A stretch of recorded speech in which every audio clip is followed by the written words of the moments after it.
Craving pizza? Do you want something healthy? Well, you're in luck today because I'm making grilled garlicky kale portobello pizzas. That's right, the portobellos will be used for the crust in this recipe so you can get your pizza on guilt-free.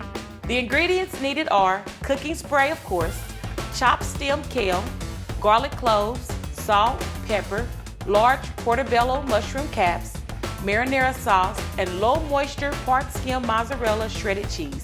That's it. So we're back out on the grill today, and let's start off by preparing the grill for direct heat. And while that's heating up, let's go inside and saute the kale. Let me just say, I love kale. It can turn anything blah into ah.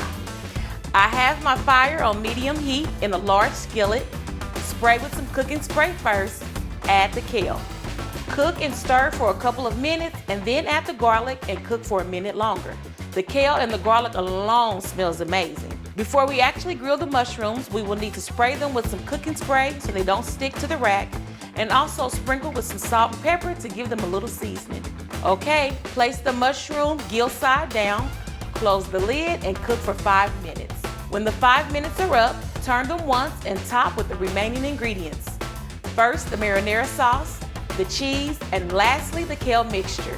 Cover and cook for an additional 5 minutes or until the cheese is melted. These are delicious just like this, or you can always spice them up with your own toppings, such as onions, peppers, pepperoni, Italian sausage, whatever your heart's desire.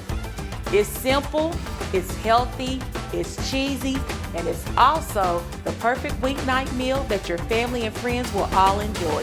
See you next time on Fresh Dish Foodie.